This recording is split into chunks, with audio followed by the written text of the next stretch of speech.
Today's lesson is called Tastes Like Heaven, Smells Like Feet.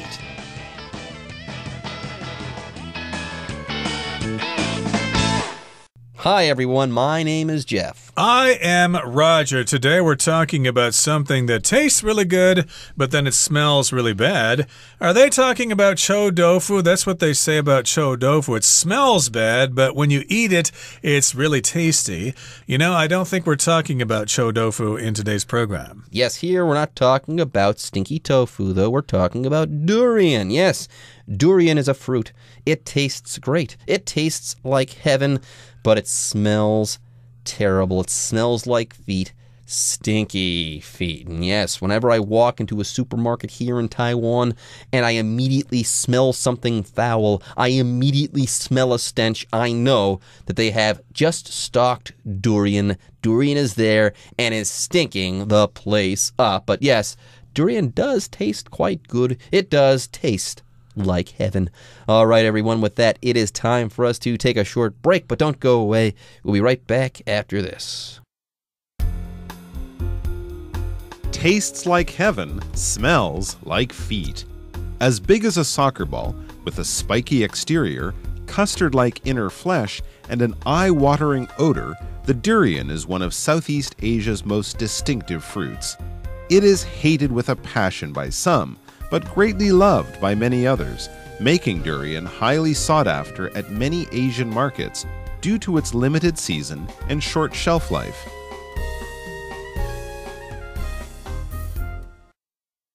大家好，第一部分我们看到单字 spiky， 这个字是形容词，指有尖刺的。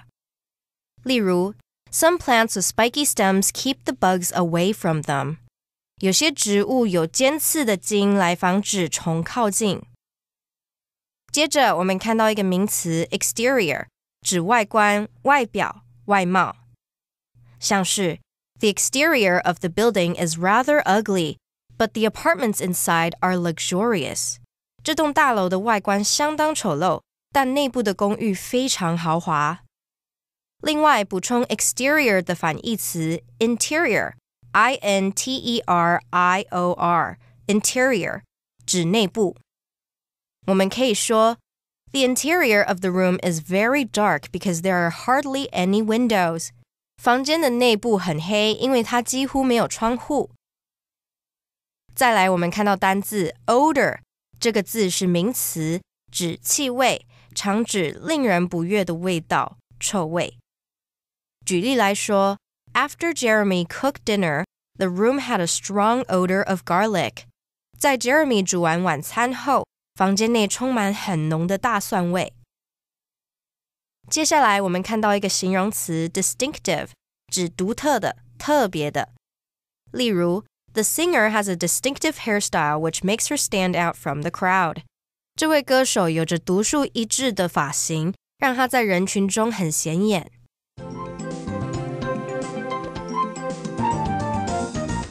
Okay, so if you haven't already guessed, the subject for today's lesson is durian, which is also known as the king of fruits. And of course, durian in Chinese is liu lian. And I've had durian before, but not in Taiwan. I had it when I went to Thailand one time, and I also had it when I went to Bali. How about you, Jeff? Have you ever had durian before? Absolutely. I love durian. I think it tastes like heaven. I think it's super delicious, even though the smell is somewhat foul. Anyways, more on durian. Let's talk about it, or start to talk about it right now. The first sentence of our lesson says, as big as a soccer ball, with a spiky exterior, custard-like inner flesh, and an eye-watering odor, the durian is one of Southeast Asia's most distinctive fruits. Yes, it's very hard to miss the durian or to not notice the durian fruit when you go into a supermarket. It is very distinctive, okay? You can't mistake durian for being anything else besides durian. Anyways, yes, it's got that spiky exterior. Yeah, on the outside, it's got all of these spike-like things. But on the inside, ooh, you have that smooth and creamy custard-like inner flesh that, tastes super delicious. Now, we just used the word exterior. The opposite of the word exterior is interior, okay? Exterior means on the outside. Interior means on the inside. And yes, the word inner is quite similar to this. If we're talking about the inner of something, or the inner parts of something, I should say, we're talking about something that is found on the inside of something, or in the interior of something. That's what we're talking about here. For instance, you could say the doctor treated her for an inner ear infection. Yes, the person had an infection, and it wasn't on the ear, it was inside the ear. It was on the interior of the ear, or it was an inner ear infection, you could say. Or sometimes when they talk about Mongolia, they talk about inner Mongolia and outer Mongolia. But in this particular case, we're talking about the flesh or the meat inside the durian. So that's the inner flesh. And we're describing it as having a custard-like consistency. So custard is like kasada in Chinese. I think it's a mixture of eggs, milk, and sugar or something like that. Probably a little bit too sweet, but in any case, people do describe the flesh or the meat of a durian as being custard-like. And it also has this eye-watering odor. Odor, of course, is its smell, but when we use the word odor, we're often talking about foul smell, like body odor. My goodness, you haven't taken a shower in a month. You've really got BO, or body odor. You need to wash up there, pal. But in this particular case, it's the kind of smell that makes your eyes water, which I think is actually bad. I guess onions do that too, because they have this kind of chemical that comes off the onions when you cut them, and it makes your eyes water. Yes, it's so bad, apparently. The smell is so bad that it can make your eyes water. Yeah, usually if your mouth is watering, that's a good thing. That means something smells really good or tastes really good, so your mouth is watering. When something makes your eyes water, if it makes you kind of cry or weep, that's usually a bad thing. And yes, with the durian fruit, I should say, it's got a really bad odor. You might actually cry because the smell is so bad. Anyways, yes, it looks nasty. But get this, the durian is one of Southeast Asia's most distinctive fruits. It's hard to mistake durian for anything else. Right, distinctive fruits. Distinctive means it's characteristic of that area. When you hear about that fruit, it makes you think about Southeast Asia, like Malaysia or Singapore or even Thailand.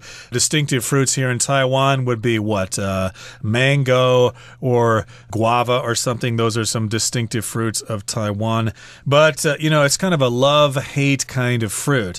It is hated with a passion by some, but greatly loved by others, making durian highly sought after at many Asian markets due to its limited season and short shelf life. So yes, indeed, I guess you either hate it or you love it. I'm neutral. I've had it before. I didn't hate it, but I didn't really love it either. It was interesting, an interesting taste. But I guess most people just hate it if they don't like it. Ugh, how can you eat that? It's awful. It smells like feet. It smells like your closet or your unwashed laundry or something like that. How could you possibly like to eat something like that?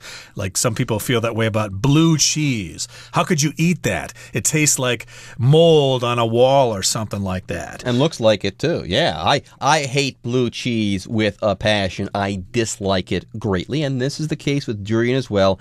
It is hated with a passion by some, but greatly loved by many others, okay? And this makes durian highly sought after. Many people like it, so many people want to buy it.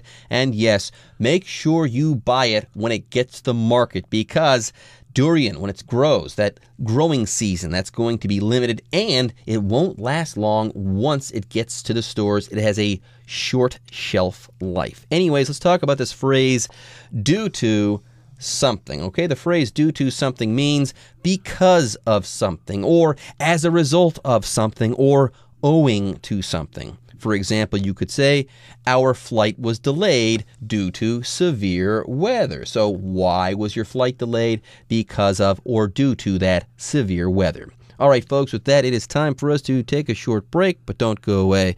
We'll be right back after this.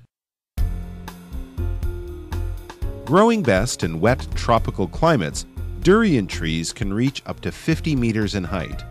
Once fully developed, the fruit falls to the ground, where it can easily be gathered. Harvesting is not without its dangers, however, since people have died after being hit by these thorny fruit bombs. 第二部分我们看到一个单字 harvest， 这个字是动词，有收获、收割之意。举例来说 Workers harvested the fruit from the peach trees and shipped it to the market. 工人从桃树上采收水果并直送市场。而 harvest 除了上面的意思外，还可以指取得、获得。我们可以说 The hackers harvested the passwords of thousands of users of that website. 骇客取得了那个网站成千上万名用户的密码。另外 harvest 也能当名词，指农作物收成、收割。我们可以说 We have a high quantity of crops from the recent harvest. 最近的收成，我们采收非常大量的农作物。接下来我们看到形容词 thorny， 指多刺的、长满荆棘的。像是 Some people say that life is like a thorny rose. It's not perfect, but it is always beautiful. 有些人说人生如同长满荆棘的玫瑰，不尽完美，但总是美丽。另外 thorny 除了上面的意思，还可以指棘手的、困难的。我们可以说 The interview with the mayor focused on several thorny issues facing the city. 该场与市长的访谈着重在该市面临的多项棘手议题。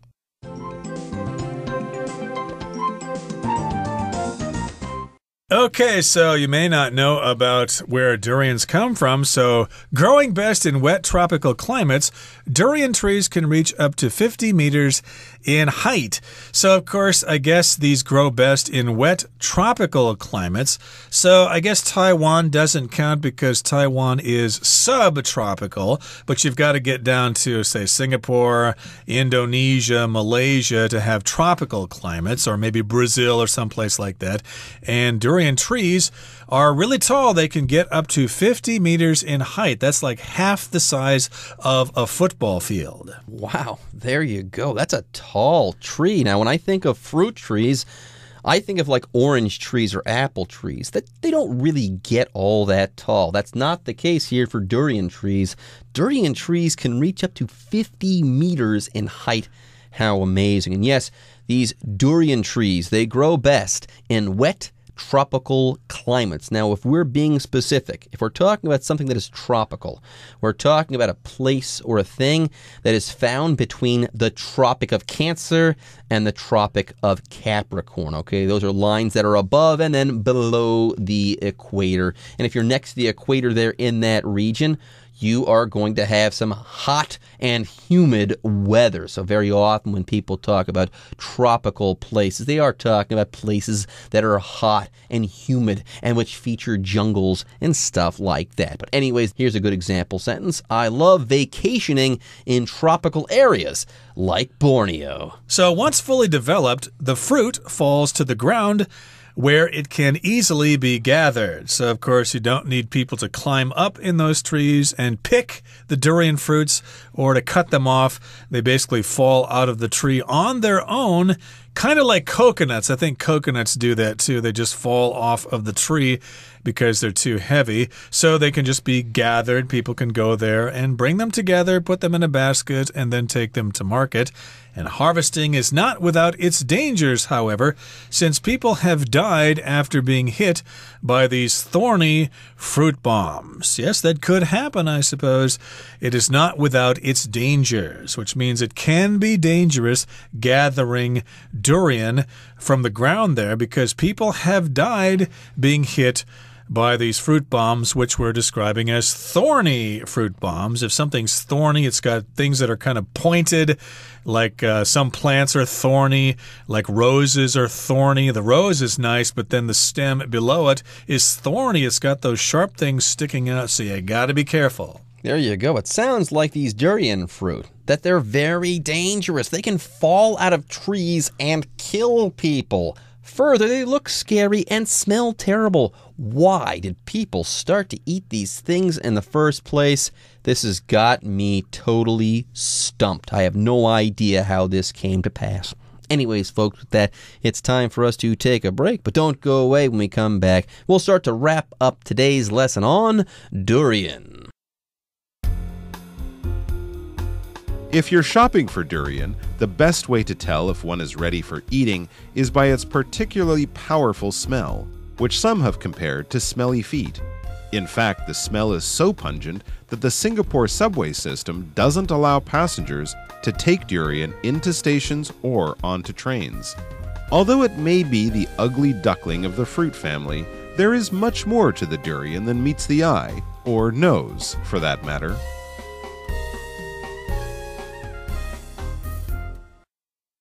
最后第三部分，我们看到单字 pungent 这个字是形容词，用来指气味、味道刺激的、强烈的。例如 Some people can't stand the pungent smell of burning straw. 有些人无法忍受烧稻草的刺鼻味道。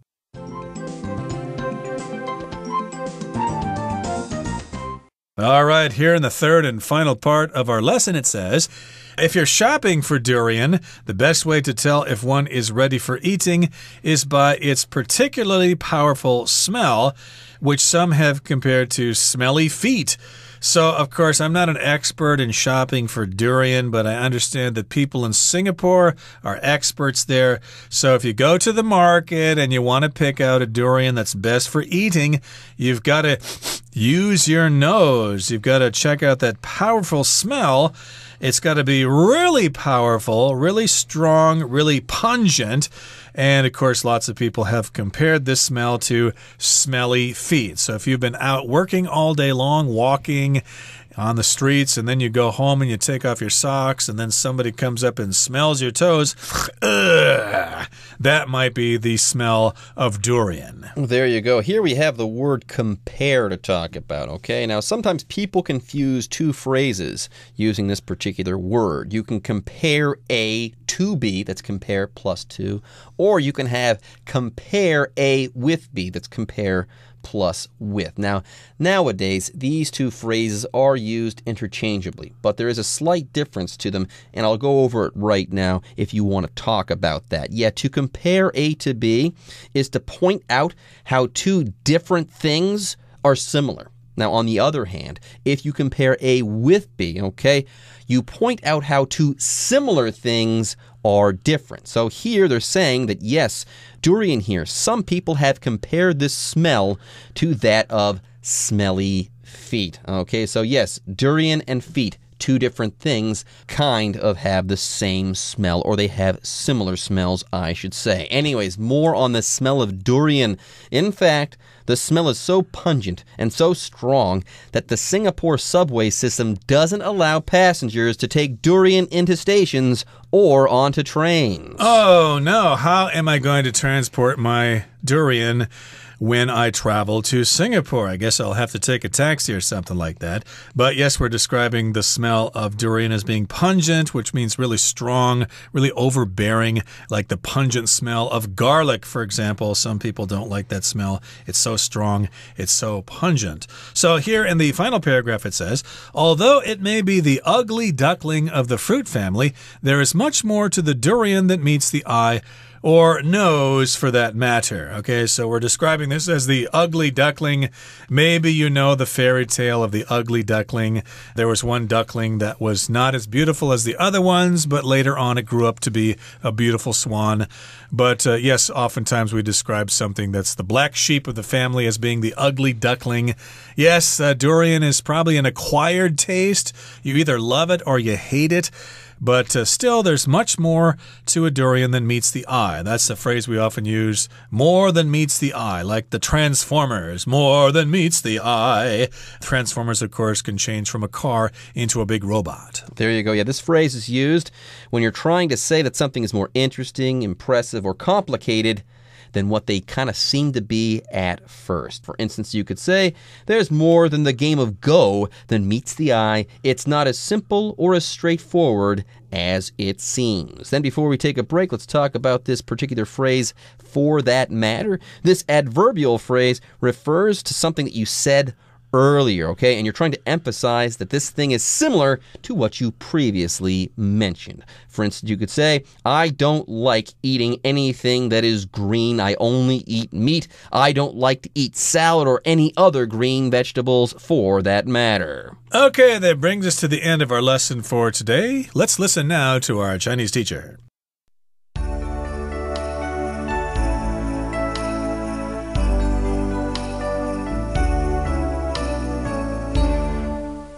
各位同学大家好，我是 Hanny。 我们来看今天的文法重点。课文第一部分提到说，榴莲是东南亚最特殊的水果之一。好，这边他用到 distinctive 这个形容词来描述。那如果我们把 distinctive 它的字尾 ive 去掉，会得到 distinct， 它也是一个形容词。那我们就来学习这两个形容词的差异。好，第一个distinct 它主要有两种意思，它可以用来描述截然不同的、有区别的，也可以用来描述它是显著的或是明显的。我们来看例句比较清楚。There's a distinct flavor of garlic in this dish. 这道菜有明显的蒜味。好，那么 distinct 在这边就是用来表达这个味道很明显、很明确，就是大蒜的味道，不会是其他东西的味道了。好，再造一个例句哦。The painter's style is distinct from her contemporaries. 这位画家的风格跟他同时期的其他画家比起来截然不同，有明显的区别。那我们这边就是用 distinct 来表达截然不同的、有区别的。好，再来看到 distinctive， 它是什么意思呢？它是用来描述独特的、特殊的或是有特色的，是用来表达说某个东西呢，它具有某一个特点或是特质，使它与众不同。那我们用这个字去强调某某东西的特别之处，像是 She has a powerful and distinctive voice， 意思就是说她有着这个强而有力又独特的嗓音。那么 distinctive 在这边就是用来表达她的嗓音是很有特色的、很独特的，具有很容易分辨的特征。好，那么课文第三部分提到说，有些人把榴莲的强烈气味比作臭脚丫。那这边他用到 compare 这个动词，我们就来学习 compare 的几种用法。第一种叫做 compare A to B， 这表示将 A 比作 B， 将 A 比喻为 B。好，这个用法呢是在强调两者之间相似的地方。那么 compare 在这边它是表达比拟或是比喻。例如 He compared life to a marathon， 他把人生比喻为一场马拉松赛跑。好，第二种用法叫做 compare A with B， 或者是 compare A to B， 表示将 A 跟 B 做比较。那这个用法呢，是把两者放在一起去做比较，找出他们的异同。例如 Holly's father always compares her with her older sister。 Holly 的爸爸总是会拿她跟她姐姐去做比较。那么第三种用法是compared with 或是 compared to， 这是用来表达跟什么什么相比或是相较于什么什么。那这个用法呢，我们用 compared with 加名词或是 compared to 加上名词，它是独立分词片语，可以摆在句首或者是接在主要子句的后面。像是 The test was a lot easier compared with the last one， 这个测验跟上一次的比起来简单多了，相较之下这一次的简单多了。好，那么以上是今天的重点整理，我们来回顾今天的单字吧。Exterior. After the workers finish painting the exterior of the building, they'll start on the walls inside. Inner. The inner layer of the jacket can be removed and washed separately. Odor. The seafood market's fishy odor may bother people who are sensitive to the smell. Distinctive. This tea shop is known for the distinctive flavor of its drinks. Tropical. Most tropical regions only have 2 seasons, a dry one and a wet one. Harvest. Farmers in this area usually harvest their apples in September and October.